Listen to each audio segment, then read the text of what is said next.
मैं इंद्रेश अपने YouTube channel Indresh GS classes में आप सभी का स्वागत करता हूं। तो दोस्तों, आज हम लोग देखेंगे बाल विकास एवं शिक्षा शास्त्र। ठीक है, यह जो प्रैक्टिस सेट जो सीटेट का हमारा एग्जाम है उसमें क्या किया गया था, पूछा गया था। ठीक है, इस प्रैक्टिस सेट में हम लोग आज सीटेट का जो है पहला प्रैक्टिस और सीटेट नाम से हमारी एक प्लेलिस्ट बनी है जिसमें 140 वीडियो, वहाँ आप पूरा एकदम रिवाइज कर सकते हैं। और आप लोगों का फॉर्म सीटेट का भरना स्टार्ट हो गया है, तो आप लोग फॉर्म को जितना हो सके जल्दी आप भर दीजिए, ताकि आप जिस शहर में रहते हैं उसी शहर में आपको क्या हो, सेंटर मिल जाए। ठीक है, क्योंकि आप पहले भरेंगे तो पहले आपको क्या हो, उसी शहर का सेंटर मिल जाएगा। ठीक है, जितना हो सके उतना जल्दी आप लोग फॉर्म को भर दीजिए। जिन भाई बहन का मेरे जो है 1 या 2 नंबर से रुक गया था, इस बार आप लोग अभी से कंटिन्यू और इंद्रेश जीएस क्लासेस पे आज से और पहले भी वीडियो पड़ी हुई है, उन सभी वीडियो को अगर आप अच्छे से रिवाइज कर लेंगे तो 100% है, कोई रोक नहीं पाएगा जो इस बार सीटेट क्वालिफाई होने के लिए। ठीक है, चलिए स्टार्ट करते हैं। तो आज से आप लोगों की लड़ाई मात्र 2 महीने आप लोगों के पास हैं, मात्र 2 महीने। ठीक है, सॉरी 200 लिख दिया मैं। मात्र 2 महीने आप लोगों के पास हैं। 2 मंथ में आप लोगों को क्या करना, क्वालिफाई करना। 100% क्वालिफाई होगा, बहुत बड़ा एग्जाम नहीं है। ठीक है, बहुत बड़ा एग्जाम नहीं है, बहुत बड़ा बर्डन भी नहीं लेना, आराम आराम से पढ़ेंगे हम लोग, सारी एग्जाम क्वालिफाई करेंगे। ठीक है, चलिए आज का पहला क्वेश्चन देखते हैं। क्वेश्चन नंबर 1 देखिए क्या कह रहा है। क्वेश्चन नंबर 1 कह रहा है कि निम्नलिखित में कौन से कारक अधिगम को क्या करते हैं, प्रभावित करते हैं। अधिगम का मतलब होता है सीखना। सीखने को क्या प्रभावित, किसी चीज़ को हम सीख रहे हैं तो क्या प्रभावित करेगा। अभिप्रेरण प्रभावित करता है, बिल्कुल करता है। अभिप्रेरण हमारे 2 तरह के होते हैं। एक क्या होता है, इंटरनली मतलब आंतरिक होता है अभिप्रेरण, एक क्या होता है, बाह्य। तो अंदर से भी हम क्या, अगर किसी की बातों को सुन करके या बाहर से मोटिवेशन, आप किसी चीज़ को, जब आप क्या होते हैं डीमोटिवेट हो जाते हैं तो आप कोई मोटिवेशनल वीडियो देखते हैं। मोटिवेशनल वीडियो देख करके क्या होते हैं, मोटिवेट होते हैं, तो इसे कहते हैं वाह मोटिवेशन। ठीक है, बाहरी, बाहर से आप क्या हो रहे हैं, मोटिवेट हो रहे हैं किसी की बातों को सुन करके। ठीक है, तो यह हमारे अधिगम को प्रभावित करता है कि नहीं, बिल्कुल करता है। ठीक है, सामाजिक संदर्भ, सामाजिक तो बिल्कुल करता है, सामाजिक संदर्भ में भी आप क्या होते हैं, प्रभावित होता है। ठीक, और हमारा संवेग, और क्या करता है, और संवेग भी हमारा क्या करता है, प्रभावित करते हैं, जो हमारे संवेग होते हैं। ठीक है, और और क्या करता है, और हमारा शिक्षा शास्त्रीय उपागम ए भी करता है। तो इस तरह से A B C, तो हमारा राइट आंसर क्या आ जाएगा, डी पार्ट। इसी तरह के क्वेश्चन पूछे जाते हैं आपके सीटेट में, 4 ऑप्शन इस तरह से दे देगा, फिर उसके बाद A B C D पूछ देगा कौन सा सही है। ठीक, ऐसे क्वेश्चन पूछे जाते हैं सीटेट में। ठीक, मेरा पर्पज़ था कि आप लोगों को बताऊं किस तरह के क्वेश्चन, जो भाई बहन इस बार पहली बार देने जा रहे हैं उनके लिए तो बहुत ही महत्वपूर्ण क्लास है। चलिए क्वेश्चन नंबर 2 देखिए, आराम आराम से करेंगे, 10 ही 15 20 ही क्वेश्चन करेंगे, क्योंकि इसके लंबे लंबे क्वेश्चन होते हैं, तो थोड़ा सा आपको समझाना पड़ेगा, बिना समझाए समझ बेस पे क्वेश्चन होते हैं। विद्यार्थियों में संकल्पनात्मक समझ को सुसाध्य करने हेतु, मतलब संकल्पनात्मक चीज़ों को सुसाध्य करने के लिए जो है हेतु, एक अध्यापक को, एक अध्यापिका को, सॉरी एक अध्यापिका का, छात्रों को केवल यंत्रवत, मैंने कहा क्या कहा था, जहाँ केवल आएगा, अभी मैंने निगेटिव पॉजिटिव वाली बात किया, जहाँ केवल आएगा यंत्रवत, यंत्र की यूज करने की बात करेगा, वह ऑप्शन हमारा हमेशा क्या होता है, गलत होता है। ठीक है, प्रोत्साहित करना चाहिए, बिल्कुल गलत है। संकल्पों के वार्तालाप, उदाहरण और गैर उदाहरण सम्मिलित नहीं करना चाहिए। क्यों नहीं करना चाहिए, इसमें कह दिया नहीं करना चाहिए, करना चाहिए, बिल्कुल गलत बात है। ठीक है, जो प्रस्तुत किया गया है और जो पहले से ही ज्ञात है, उन दोनों को, उन दोनों में संबंध स्थापित करते हुए अवसर, अवसर की बात जहाँ कहेगा, अवसर की बात हमेशा वो क्या होता है, पॉजिटिव वर्ड होता है, हमारा क्या होता है, पॉजिटिव वर्ड होता है। ठीक है, तो इस तरह से इसका राइट आंसर क्या आ जाएगा, सी पार्ट बिल्कुल सत्य आ जाएगा। जहाँ व्याख्या विधि की बात करेगा, व्याख्या की बात करेगा, वो भी हमारा क्या होता है, निगेटिव होता है। ठीक है, क्या होता है, निगेटिव होता है। ठीक है, तो राइट आंसर हमारा देखिए, अभी मैं इसी प्रैक्टिस सेट में आपको दिखाता हूँ नेगेटिव पॉजिटिव वर्ड से कितने हमारे सही होते हैं। तो फिर एक बार नेगेटिव पॉजिटिव का फिर से एक बार क्वेश्चन लाऊंगा। ठीक है, चलिए आगे चलते हैं। अगला क्वेश्चन नंबर 3 बताइए। क्वेश्चन नंबर 3 कह रहा है कि जिन निम्न में से कौन सा युग्म घटक और अभिप्रेरण स्रोत का सही युग्म, सही मिला युग्म है। आत्म परितोषण, वाह्य अभिप्रेरण है, बिल्कुल गलत बात है। ठीक है, जिज्ञासा एक आंतरिक, आप जिज्ञासा क्या आंतरिक प्रेरणा है कि नहीं, जिज्ञासा जो क्यूरियोसिटी होती है वो अंदर से आती है कि नहीं, बिल्कुल सत्य है। क्यूरियोसिटी जो होती है कोई बाहर से थोड़ी देता है, तो ये हमारी जिज्ञासा जो अंदर से एक आंतरिक अभिप्रेरण है, बिल्कुल सत्य बात। नगद पुरस्कार, नगद पुरस्कार आंतरिक है, कोई नगद पुरस्कार जो देगा वो बाहर, तो वाह प्रेरण होगा। ठीक है, गलत बात है। रुचि वाह प्रेरण है, रुचि हमारी क्या आंतरिक है, तो ये भी हमारा गलत हो जाएगा। ठीक, तो राइट आंसर इसका क्या आ जाएगा, राइट आंसर हमारा क्या आ जाएगा, बी पार्ट बिल्कुल सत्य हो जाएगा। ठीक है, बी पार्ट क्या हो जाएगा, बिल्कुल सत्य हो जाएगा। ठीक, चलिए आगे चलते हैं। नेक्स्ट क्वेश्चन, क्वेश्चन आप बताएंगे कौन सा, अगला क्वेश्चन नंबर 4 बताइए। क्वेश्चन नंबर 4 देखिए क्या कह रहा है कि अधिगम अधिगम अधिगम का सामाजिक संरचनात्मक विचार अधिगम प्रक्रिया में महत्वता पर जोर देता है। किस महत्वता पर जोर देता है इसको बताना है। क्या पारंपरिक क्रियाओं पर, पुरस्कार एवं दंड पर, आनुवंशिकता पर, या अन्वय अटल शिक्षा शास्त्री उपागमों पर।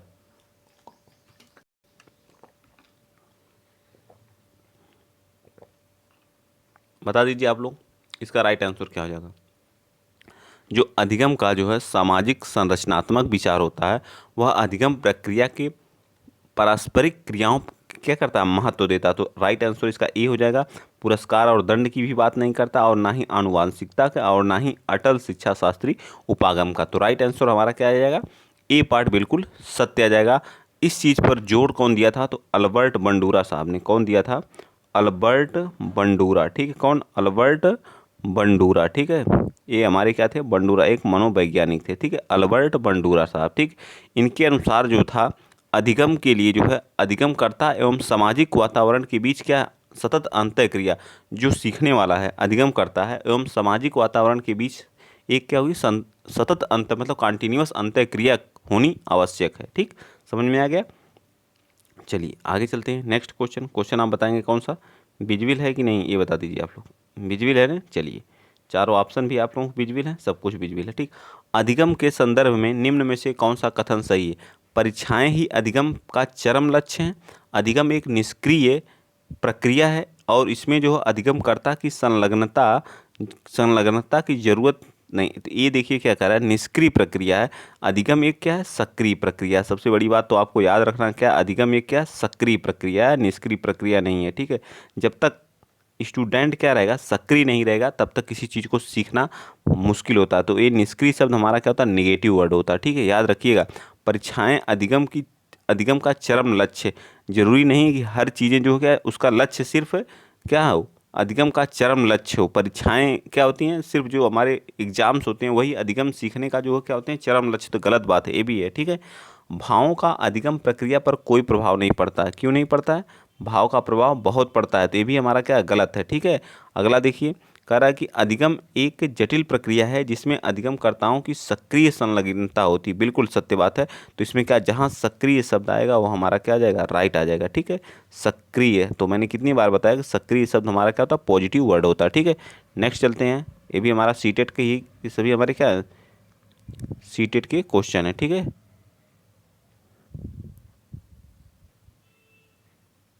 चलिए बताइए, 1 मिनट थोड़ा सा इसको क्लोज कर दूं। हाँ चलिए बताइए, बताते जाइए आप लोग। अगला क्वेश्चन कौन सा था, यही है ना। चलिए क्वेश्चन नंबर 6 था, बताइए आप लोग। क्या कह रहा है कि बच्चों के अधिगम पर कक्षा के वातावरण का काफ़ी प्रभाव पड़ता है। प्रवीणति अभिमुखी अधिगम, वह अधिगम जो समझने पर जोर दे, जिसको बोलते हैं प्रवीणति अभिमुखी अधिगम का मतलब होता है वह अधिगम जो समझने पर क्या दे, जोर दे।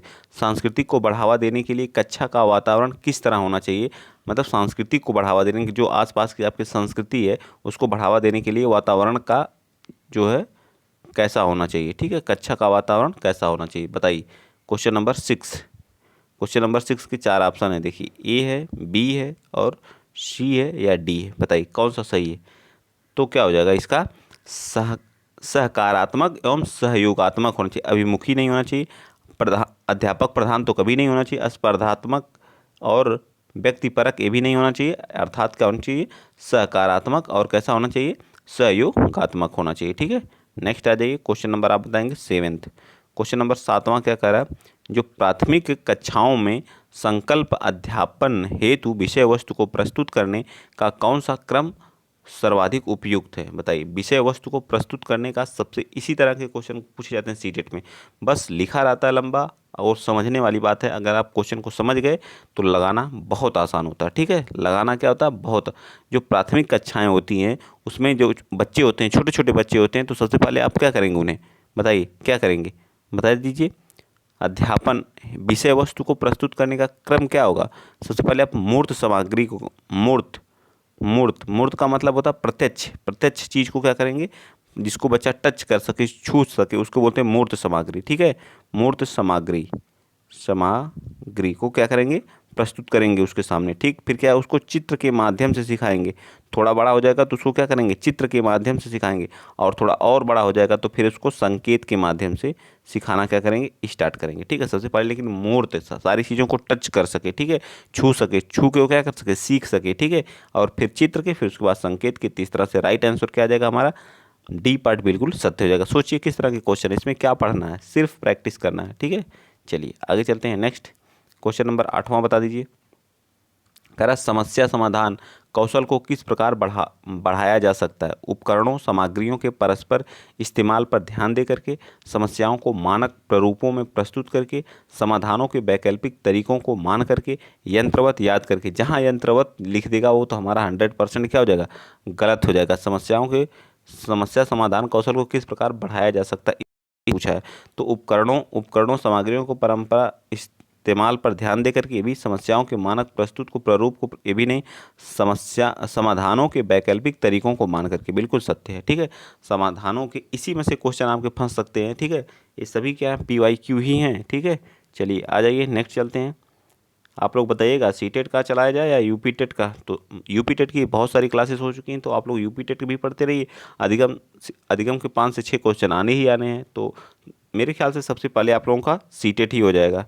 सीटेट आपका पहले होगा, फिर उसके बाद यूपी टेट होगा, यूपी टेट उसके बाद सुपर टेट आएगा। ठीक है, उसके बाद सुपर टेट आएगा। ठीक है, सुपर टेट। तो आप इसका वेट क्यों कर रहे हैं, सबसे पहले जब यही सामने है तो इसी को क्वालिफाई कर लीजिए।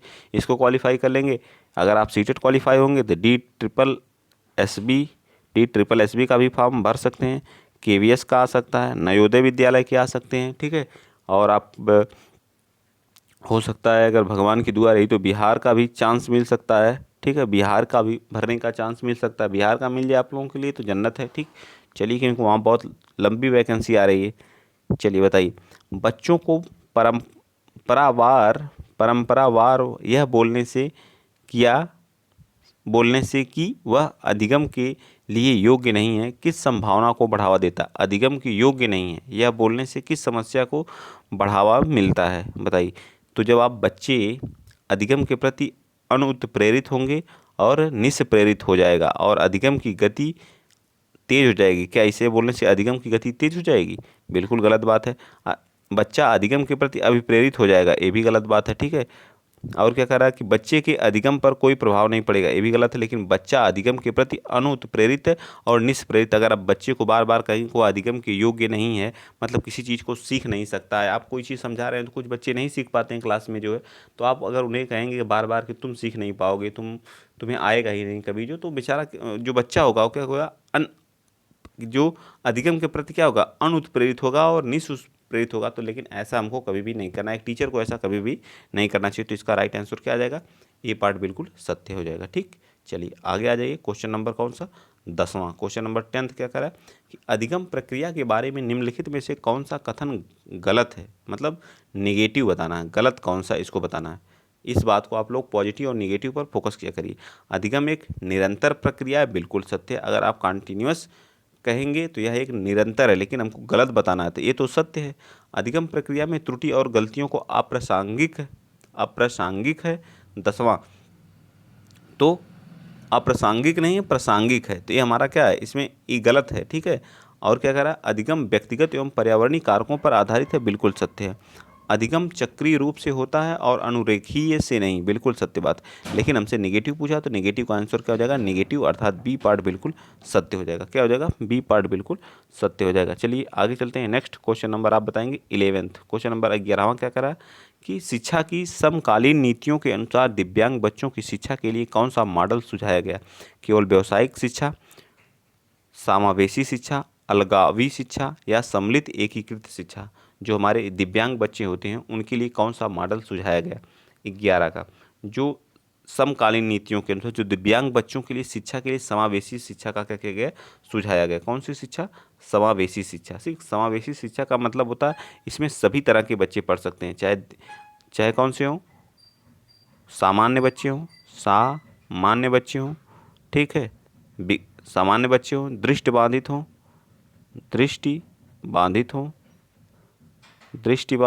ठीक है, और दृष्टि बाधित हों, या फिर जो है जो बोल नहीं सकते हैं ऐसे बच्चे हों, जो सुन नहीं सकते हैं, हर तरह के बच्चे इसमें क्या कर सकते हैं, शिक्षा ग्रहण कर सकते हैं। आ जाइए क्वेश्चन नंबर 12। क्वेश्चन नंबर 12 क्या करा कि एक समावेशी कक्षा में सूचना को किस तरह से प्रस्तुत करना चाहिए। एक समावेशी कक्षा में सूचना को किस तरह से प्रस्तुत करना चाहिए, केवल शाब्दिक रूप से, केवल दृश्य रूप से, केवल मौखिक रूप से, बाहुल्य रूप से। एक समावेशी कक्षा में किस तरह से चीज़ों को प्रस्तुत करना चाहिए। जहाँ केवल केवल लगा हो तो वैसे ही गलत हो जाएगा, शाब्दिक या मौखिक या दृश्य, तो बाहुल्य रूप से हर तरह से क्या करना चाहिए, प्रस्तुत करना चाहिए। समावेशी शिक्षा का मतलब होता है कि बाहुल्य रूप से किसी चीज़ को प्रस्तुत करना चाहिए। एक समावेशी कक्षा का तात्पर्य उस कक्षा से है जिसमें सामान्य एवं असामान्य सभी योग्यताओं के विद्यार्थी एक साथ बैठ करके क्या करते हैं, शिक्षा को ग्रहण करते हैं। चाहे विकलांग हो, चाहे दृष्टिबाधित हो, चाहे किसी तरह के बच्चे हो, हर तरह के बच्चे एक समावेशी कक्षा में बैठ करके शिक्षा ग्रहण करते हैं। ठीक, आ जाइए क्वेश्चन नंबर 13 को बताइए। क्वेश्चन नंबर 13 कह रहा है कि शिक्षा का अधिकार अधिनियम, जो हमारा शिक्षा का अधिकार अधिनियम है, यह कब का है, 2009 का है। याद रखेंगे इतना भी तो के अंतर्गत निजी विद्यालयों में आर्थिक रूप से कमजोर वर्ग के विद्यार्थियों के दाखिले हेतु सीटों के आरक्षण का प्रावधान है। ठीक है, अब इन छात्रों में सफल समावेशन हेतु एक अध्यापक को किस तरह के शिक्षा शास्त्र का इस्तेमाल करना चाहिए। भेदभावात्मक, अलगावात्मक, सी पार्ट करा सम्यता पर आधारित या समानता पर आधारित, बताइए किस पर आधारित होना चाहिए। तो इसका राइट आंसर क्या आ जाएगा, सी पार्ट, सम्यता पर आधारित होना चाहिए। भेदभाव तो करना ही नहीं चाहिए, नहीं अलगाव की बात करता हमारा दो अधिनियम, शिक्षा का अधिकार अधिनियम 2009। समानता पर आधारित या साम्यता पर आधारित, तो किस पर कहता है, साम्यता पर आधारित। ठीक है, क्या कहता है, साम्यता पर आधारित। ठीक है, आर्थिक एवं कमजोर वर्ग के विद्यार्थियों के दाखिले सीटों का इसमें आरक्षण का प्रावधान है 2009 में। और इन छात्रों के सफल समावेशन हेतु अध्यापक को हमेशा क्या, इक्विटी का, साम्यता का मतलब क्या था, इक्विटी का क्या करना चाहिए, व्यवहार करना चाहिए या इक्विटी पर आधारित होना चाहिए। ठीक, तो राइट आंसर क्या आ जाएगा, बी, सी पार्ट क्या हो जाएगा, बिल्कुल सत्य आ जाएगा। चलिए नेक्स्ट चलते हैं। क्वेश्चन नंबर कौन सा, 14, बताइए। कह रहा गुणज वैफल्य, गुणज वैफल्य सीधे तौर पर निम्न में से किससे संबंधित है। गतिक विषयक अशक्तता से, या फिर जो दूसरों के प्रेरकों या इरादों को समझने में प्रवाहिता से, सांगीतिक योग्यता से, या गणितीय संकल्पनाओं के अधिगम में कठिनता से। बताइए गुणज वैफल्य। गुणज वैफल्य का मतलब क्या होता है, इसी गुणज वैफल्य को हम लोग क्या बोलते हैं, dyslexia, dyscalculia, sorry this is B रहेगा यहाँ पे। ठीक, मैं फिर से लिखता हूँ, डिसकैलकुलिया। ठीक है, डिसकैलकुलिया का मतलब जो गणितीय गणना करने में क्या, गणना करने में उसको प्रॉब्लम हो रही है। ठीक है, गणितीय जोड़ घटाना गुणा भाग वो नहीं कर पा रहा है। ठीक है, तो इस तरह के जो प्रॉब्लम होती है, विकार होता है, गणितीय प्रॉब्लम जो होती है उसको बोलते हैं गणितीय संकल्पों के अधिगम में बच्चे को क्या हो रही है, कठिनाई हो रही है। ठीक है, कठिनाई हो रही है। ठीक है, ये लक्षण हर बच्चे में अलग अलग हो सकते हैं। कोई भी बच्चा हो, उसको किसी दूसरे तरह की प्रॉब्लम है, वह 4, 5, 6 को नहीं जोड़ पा रहा, 10, 20, 40 को नहीं जोड़ पा रहा। ठीक, इस तरह की प्रॉब्लम जब होती है तो उसको बोलते हैं डिसकैलकुलिया। ठीक है, कि उसको बोलते हैं गुणन, हिंदी में बोलते हैं गुणज वैफल्य, याद रखिएगा। ठीक है, नेक्स्ट चलते हैं। क्वेश्चन नंबर आप बताएंगे कौन सा, क्वेश्चन नंबर 15 बता दीजिए। बच्चों में सृजनात्मकता को किस प्रकार से सुसाध्य किया जाता। सृजनात्मकता का मतलब होता है क्रिएटिविटी, रचनात्मकता। ठीक है, अन्वेषण को प्रोत्साहित करके, सुसाध्य का मतलब सुसाध्य किया जा सकता है। बताइए, अन्वेषण करके क्या, सृजनात्मकता को अन्वेषण, अगर जितनी भी, अन्वेषण का मतलब क्या होता है, खोज होता है। ठीक है, जितना बच्चा खुद से किसी चीज़ को खोजेगा, उसको खुद से खोजने के लिए क्या करना चाहिए, हमेशा प्रोत्साहित करना चाहिए। ठीक है, अध्यापक केंद्रित शिक्षा शास्त्र कभी नहीं होना चाहिए। लगातार अभ्यास और दोहराव से, ये भी नहीं केवल अनुकरण से। तो हमारा ये पार्ट सबसे क्या आ जाएगा, सटीक आ जाएगा। बच्चे को खुद से हर चीज़ को खोजने के लिए उसे हमेशा क्या करना चाहिए, प्रोत्साहित करना चाहिए। ठीक, चलिए आगे चलते हैं। नेक्स्ट अगला क्वेश्चन आप बताएंगे, बताइए अगला क्वेश्चन क्या कर रहा है। क्वेश्चन नंबर बताइए 16। क्वेश्चन नंबर 16वां क्या कर रहा है कि भाषा एवं विचार पर लेव वाइगोत्स्की का क्या सुझाव था। बताइए, भाषा संज्ञानात्मक विकास को निर्देशित करती है, संज्ञानात्मक विकास भाषा को निर्देशित करती है, भाषा और संज्ञान में कोई संबंध नहीं है, संज्ञान भाषा से स्वतंत्र है। बताइए 16 का क्या कह रहा है। तो लेव वाइगोत्स्की साहब ने क्या बताया था, भाषा एवं विचार में लेव वाइगोत्स्की साहब ने संज्ञानात्मक विकास में बच्चों के भाषा एवं चिंतन या विचार को महत्वपूर्ण साधन बतलाया था। ठीक है, क्या बताया था? महत्वपूर्ण साधन बतलाया था। तो भाषा संज्ञानात्मक विकास को क्या करती है? निर्देशित करती है। ठीक, राइट आंसर ये पार्ट हो जाएगा। आ जाइए क्वेश्चन नंबर चलते हैं 17वां क्या कर रहा है कि एक घोड़े को देख करके, मतलब एक बच्चा है, एक घोड़े को देख करके क्या करता है, एक मान लीजिए कोई घोड़ा है, ठीक है, ये कोई घोड़ा है, ठीक है, घोड़े को देख करके, ये घोड़ा है, घोड़े को देख करके एक 3 वर्ष का बालक है, ठीक है, घोड़ा को देख करके क्या कहता है, बालक चकित होकर के, बालिका चकित होकर के बोली, वाह इतना बड़ा कुत्ता, मतलब जिसके 4 पैर हैं, ठीक है, 4 पैर हैं, और उसको बता दिया गया कि कुत्ता है। ठीक है, क्या बता दिया गया कि कुत्ता है। ठीक है, उसके अंदर यही दिमाग में चला कि 4 पैर जिसके हैं, कान है, नाक है, आँख है, मुंह है, ठीक है, और वो चल चल ले रहा है, तो वो क्या है? कुत्ता है। तो जीन पियाजे के संज्ञानात्मक विकास के सिद्धांत के अनुसार बालिका की यह प्रतिक्रिया निम्न में से किस चीज़ की है? ठीक है, आत्मसातकरण के, समावेशन की है, या प्रतीकात्मकता की है, या पदार्थ दायी अस्थायित्व की है, या स्थगित अनुकरण की है? बताइए 17 का। तो ये क्या है? यह जो है हमारा क्या है? समावेशन की है। ठीक, वो अपने आप को समावेशित कर ली है। ठीक है, 3 वर्षीय बालिका जो चकित होकर के बोलती है, इतना बड़ा कुत्ता। जीन पियाजे के संज्ञानात्मक विकास के सिद्धांत के अनुसार बालिका की यह जो प्रतिक्रिया क्या है? आत्मसातकरण की, समावेशन की है। ठीक है, आत्मसातकरण का तात्पर्य जानते हैं?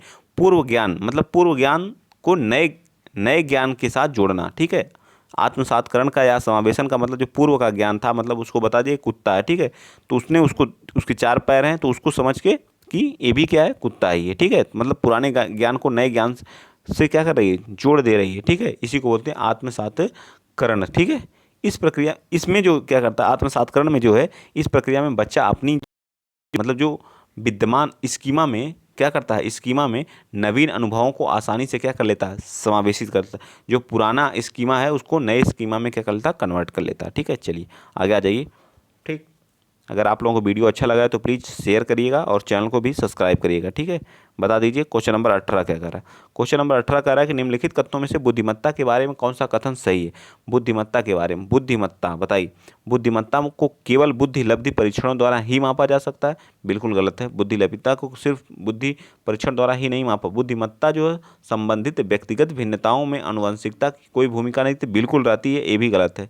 एक क्षेत्र में जो उच्च बुद्धिमत्ता अन्य क्षेत्रों में भी उच्च बुद्धिमत्ता सुनिश्चित करती है, क्या करती है? सुनिश्चित करती है, ये भी गलत बात है। ठीक, बुद्धिमत्ता विद्यालय में बेहतर प्रदर्शन करने की योग्यता से अधिक है, बिल्कुल सत्य है। डी पार्ट हमारा क्या है? बुद्धिमत्ता जो विद्यालय में बेहतर प्रदर्शन करने की योग्यता से अधिक है, बिल्कुल सत्य है। ठीक है, तो डी पार्ट सत्य हो जाएगा। चलिए 19वां का बताइए। लेवाइगोत्स्की के सिद्धांत के अनुसार निम्न में से कौन सी अध्यापन अधिगम प्रतिक्रिया को पाठ प्रदान करने की प्रभावशाली तकनीक है? बताइए, पाठ प्रदान करने की सबसे क्या है? लेवाइगोत्स्की के सिद्धांत को निम्न में से कौन सी अध्यापन अधिगम प्रतिक्रिया को पाठ प्रदान करने की सबसे प्रभावशाली तकनीक है? बताइए।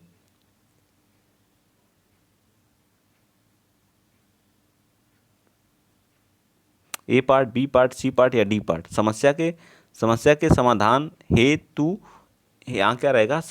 हेतु रहेगा। ठीक है, हेतु स्थिर पद परक पर निर्देश करना, ये भी गलत है। ठीक है, गलत जवाब का बच्चों को दंडित तो बच्चे को कभी नहीं करना। समस्या को सुलझाने के दौरान अगर बच्चे किसी बिंदु पर अटक जाएं तो समय, संकेत और इशारे से क्या करना? उनको समझाना, ये बिल्कुल सत्य है।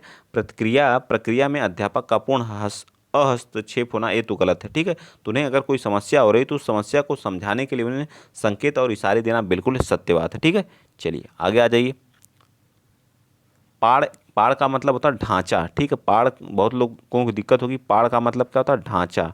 ठीक है, क्या होता है? ढांचा होता है, याद रखिएगा। ठीक है, पाड़ का मतलब ढांचा निर्माण में। ठीक है, पाड़ का मतलब ढांचा निर्माण में शिक्षक विद्यार्थियों के वर्तमान निष्पादन के अनुसार उनकी क्या करना? सहायता या हेल्प करना। ठीक है, पाड़ इसी को बोलते हैं। चलिए क्वेश्चन नंबर 20 बताइए, क्या कह रहा है कि एक अध्यापक जो है, एक अध्यापक, आप एक अध्यापक हैं, आप खुद को अध्यापक मानिए, जो विश्वास करता है कि बच्चे विभिन्न गतियों और अलग अलग तरीकों से सीखता है। आप अपनी कक्षा में ऐसी आकलन योजना करेंगे सभी विद्यार्थियों के लिए समान हो, केवल वस्तुनिष्ठ प्रश्नों को सम्मिलित करेंगे, बच्चों के सीखने के तरीकों से संबंधित ना हो। बताइए क्या करेंगे? ए, बी, सी या डी? क्या करेंगे? या डी आकलन को अलग अलग तरीके पर आधारित करेंगे। ठीक है, तो आकलन जो हमारा होगा वो क्या होगा, अलग अलग तरीके पर क्या होगा, आधारित होगा। ठीक है, आकलन जो हम करेंगे वो अलग अलग तरीके पर करेंगे। ठीक है, चलिए क्वेश्चन नंबर आप बता दीजिए 21 क्या कह रहा है कि निम्नलिखित में से कौन सा समूह जीन पियाजे के संज्ञानात्मक विकास के सिद्धांत के मूर्त संक्रियात्मक चरण, इसने कितनी अवस्थाओं को बताया था, तो 4 अवस्थाओं को बताया था। ठीक है, इसको बोलते हैं संवेदीय गामक अवस्था। ठीक है, संवेदीय गामक अवस्था। ठीक है, और 2 से और कौन सी थी, और हमारी थी 2 से 7 की, कौन सी थी बताइए, 2 से 7 जो थी वो कौन सी थी, जो है 2 से 7 जो पूर्व संक्रियात्मक अवस्था थी, पूर्व संक्रियात्मक अवस्था। ठीक है, पूर्व संक्रियात्मक अवस्था।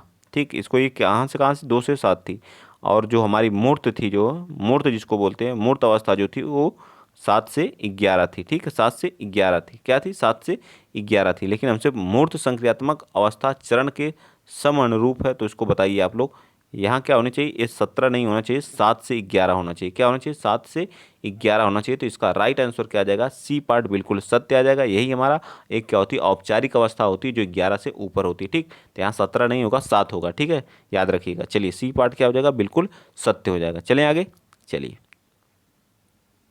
आगे बता दीजिए अगला क्वेश्चन नंबर 23 क्या कह रहा है, 23 था, अच्छा 20 हम लोग ये 22 कर ही नहीं रहे। ठीक है, चलिए 22 बताइए, निम्नलिखित में से कौन सा बच्चों के सामाजिककरण का प्राथमिक कारक है, पुस्तक और पत्रिकाएं, निकटस्थता, परिवार, माता पिता का कार्यस्थल, अस्पताल के कर्मचारी। बताइए इस क्वेश्चन को आप लोग बताइए फटाफट, क्या कह रहा है 22 का। तो इसका राइट आंसर निकट, जितना परिवार के निकट रहेगा वहीं से सारी चीज़ों को बच्चा क्या करता है, सीखता है। हर एक चीज़ को बच्चा कहाँ से सीखता है, चिल्लाना, हंसना, हाथ, भुजा और पैर आदि सभी चीज़ें की अनुक्रिया प्रतिक्रिया जो करता है वो सभी क्या करता है, परिवार से ही सीखता है। तो सामाजिक की प्राथमिक कारक कौन सा है, तो हमारा परिवार होता है, बच्चे का क्या होता है, परिवार होता है। आ जाइए क्वेश्चन नंबर 23वां क्या कर रहा है कि बाल केंद्रित कक्षा में एक अध्यापिका किसको महत्व देती है, निरंतर वस्तुनिष्ठ रूपी परीक्षाओं को, ज्ञान की सक्रिय संरचना प्रक्रिया को,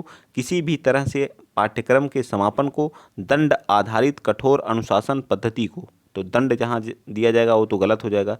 ठीक है, इस पे तो देना नहीं है, पाठ्यक्रम के समापन पे भी नहीं फोकस करना है। ठीक है, और ज्ञान की सक्रिय संरचना, अब देखिए सक्रिय शब्द फिर आया कि नहीं, देखिए ये भी गलत है। तो बी पार्ट क्या हो जाएगा इसका, मैं बोला नहीं कि सक्रिय जहाँ भी आएगा वो हमेशा हमारा पॉजिटिव टैग होता है। ठीक है, चलिए नेक्स्ट चलते हैं अगला क्वेश्चन नंबर 24 बता दीजिए।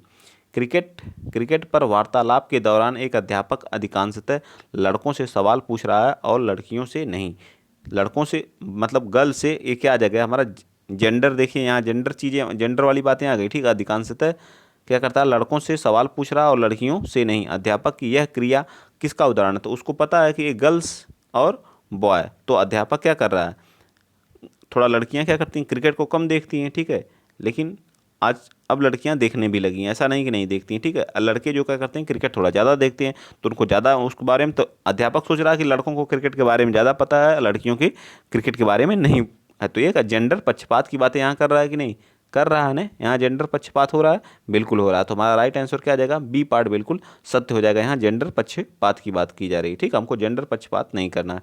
अगला क्वेश्चन, जेंडर पक्षपात से हमेशा क्वेश्चन आता है, 1 से 2 क्वेश्चन 100% आएगा। लेव वाइगोत्स्की के सिद्धांत से मुख्यतः व्याख्या करता है, जो लेव वाइगोत्स्की का जो सिद्धांत है वह किस चीज़ का क्या करता है, व्याख्या करता है। बताइए, तो जो लेव वाइगोत्स्की का जो सामाजिक एवं सांस्कृतिक सिद्धांत पर बालक के संज्ञानात्मक विकास की क्या करता है, बात करता है। ठीक है, सामाजिक संज्ञानात्मक विकास में सांस्कृतिक उपकरणों का योगदान क्या है, इस चीज़ की बात करता है। तो हमारा इसका बी पार्ट हो जाएगा। अनुवंशिक विकास के प्रभाव की बात करता है, जी नहीं। सामाजिकरण के जीव और परिस्थिति बिल्कुल गलत है। अप्रेरण पर भी बात नहीं करता, इसका मतलब आप लोगों को याद रखना क्या करता है, सामाजिक सांस्कृतिक के सिद्धांत की बात करता है और संज्ञानात्मक विकास पर आधारित होता है। तो लेव वाइगोत्स्की इसके क्या है, मुख्य क्या मनोवैज्ञानिक है। ठीक है, नेक्स्ट चलते हैं अगला क्वेश्चन बताएंगे 26। कह रहा अधिगम प्रक्रिया को सुसाध्य करने के लिए अध्यापिका को ऐसे इस्तेमाल करना चाहिए, कैसे इस्तेमाल कर, अधिगम अगर हमें सुसाध्य करना है, सुचारू रूप से चलाना है, तो क्या करना चाहिए एक टीचर को, उसे क्या करना चाहिए, जिसमें संकल्प एवं प्रगतिकरण जटिलता से सरलता की ओर ले जाना चाहिए। तो सरलता से जटिलता की ओर ले जाना चाहिए। ठीक है, चिंतन को प्राथमिकता देनी चाहिए, ये भी गलत बात है। जो विभिन्न संकल्पों के बीच संबंध खोजने के महत्व दें, ये बिल्कुल सत्य है। ठीक है, तो यही हमारा क्या आ जाएगा, बिल्कुल सत्य आ जाएगा, सी पार्ट। ठीक है, जो विद्यार्थियों के बीच प्रतिद्वंदी मतलब लड़ाई झगड़ा उत्पन्न करना, ऐसी चीज़ें नहीं उत्पन्न करना हमको। ठीक है, तो क्या उस के बीच जो संकल्प, विभिन्न संकल्पों के बीच संबंध स्थापित करे, उसी को हमें क्या करना है, महत्व देना है। चलिए क्वेश्चन नंबर आप बताएंगे 27। लॉरेंस कोहलबर्ग, इन्होंने नैतिक विकास का क्या दिया था, सिद्धांत दिया था। ठीक है, सजा टालने के लिए नियमों का पालन करना किस चरण को दर्शाता है, बताइए। सजा टालने के लिए नियमों का पालन करना किस चरण को दर्शाता है, 27। तो यह लॉरेंस कोहलबर्ग ने नैतिक विकास के बारे में क्या दिया था, बताया था। और सजा टालने के बारे में क्या कहा था, इसने पूर्व एक क्या बताए थे, प्री कन्वेंशनल। ठीक है, एक क्या बताए थे, प्री कन्वेंशनल। ठीक है, प्री कन्वेंशनल एक बताए थे स्टेज, एक क्या बताए थे, कन्वेंशनल। ठीक है, एक क्या बताए थे, कन्वेंशनल। ठीक है, एक क्या बताए थे, पोस्ट कन्वेंशनल। प्री कन्वेंशनल, एक पोस्ट कन्वेंशनल। ठीक है, कन्वेंशनल। ठीक है, कन्वेंशनल याद रखिएगा। इंग्लिश, इसको इंग्लिश में ही याद रखिएगा, नहीं तो हिंदी में भूल जाएंगे। ठीक है, इसको बोलते हैं पूर्व चरण। ठीक है, प्रथा पूर्व चरण बोलते हैं, हिंदी में बहुत टफ हो जाएगा। ठीक है, हिंदी में नहीं। एक क्या होता है, प्री कन्वेंशनल होता है, एक कन्वेंशनल होता है, एक पोस्ट कन्वेंशनल होता है। ठीक है, ऐसे करके याद रखें, 3 स्टेज के इन्होंने क्या किया था, बताया था। ठीक है, तो यह किस में होता है कि सजा टालने के नियमों का पालन करना। तो ये हमारा क्या होता है, जो हमारी प्रथम अवस्था होती है, इसको प्रथा पूर्व चरण बोलते हैं, उसमें होती है। ठीक है, प्री कन्वेंशनल को बोलते हैं। ठीक है, एक प्री कन्वेंशनल। ठीक, तो राइट आंसर हमारा क्या आ जाएगा, ए पार्ट बिल्कुल सत्य हो जाएगा। ठीक है, चलिए आगे आ जाइए। क्वेश्चन नंबर 28 बताइए, एक प्रगतिशील कक्षा का मतलब केवल मूक श्रवण बाधित, बिल्कुल गलत बात है। ठीक है, बिल्कुल गलत बात है। ठीक है, बिल्कुल गलत बात है। 28 का अधिगमकर्ताओं की व्यक्तिगत विभिन्नताओं का सम्मान करता है, बिल्कुल सर। एक प्रगति कक्षा क्या करती है, जो अधिगम करता है उनके व्यक्तिगत भिन्नताओं का सम्मान करती है, बिल्कुल सत्य। अंकमुखी होती है, ये भी गलत है। अधिगम के व्यवहारवादी सिद्धांतों पर निर्धारित होती है, ये भी गलत है। ठीक, आ जाइए क्वेश्चन नंबर 29 बताइए।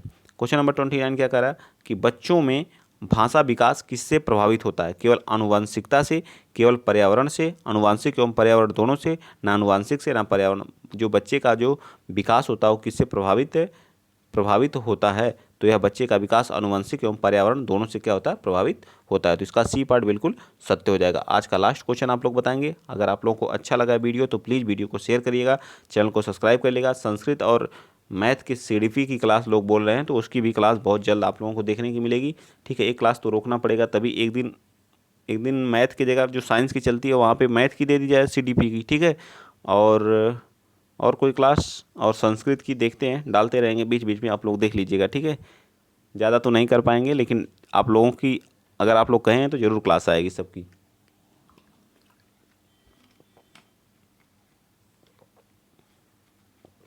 बाल विकास के सिद्धांत के संदर्भ में निम्नलिखित में से कौन सा कथन सही है, 30वां बता दीजिए। जो विकास शरीर के केंद्रीय भाग से बाहरी, बिल्कुल बात सही है। ठीक है, जो शरीर का विकास होता है हमारे जो है, ठीक है, वो हमारे क्या होता है, केंद्रीय भाग से बाहर की ओर होता है। ठीक है, अधोमुखी जिसको बोलते हैं। ठीक है, अधोमुखी बोलते हैं। ठीक, तो राइट आंसर हमारा यही क्या हो जाएगा, सही हो जाएगा, क्योंकि हमसे पूछा सही कथन। बाकी विकास क्या होता है, आनुवांशिकता से प्रभावित नहीं है, ये तो बिल्कुल गलत है, प्रभावित है। ऐसे क्षेत्र में विकास का अन्य क्षेत्रों के विकास पर कोई प्रभाव नहीं पड़ता, ये भी गलत है। विकास पूर्णतः संख्यात्मक और सटीक रूप से मापा जा सकता है, बिल्कुल गलत बात है। ठीक है, तो राइट आंसर ए पार्ट हो जाएगा। आप बताएंगे, अगर वीडियो आप लोगों को अच्छा लगा है तो प्लीज़ वीडियो को शेयर करिएगा, चैनल को सब्सक्राइब करिएगा। अगर PDF चाहिए तो इंद्रेश GS टेलीग्राम चैनल को आपको ज्वाइन करना पड़ेगा। ठीक है, और अपना सपोर्ट जिस तरह से बनाए हुए हैं इसी तरह से बनाए रखिए, और वीडियो को धमाकेदार तरीके से शेयर कर दीजिए कि CTET की क्लास भी स्टार्ट हो गई है इंद्रेश GS क्लासेस पे। ठीक, चलिए तो आज के लिए इतना ही। ठीक, जय हिंद, जय भारत।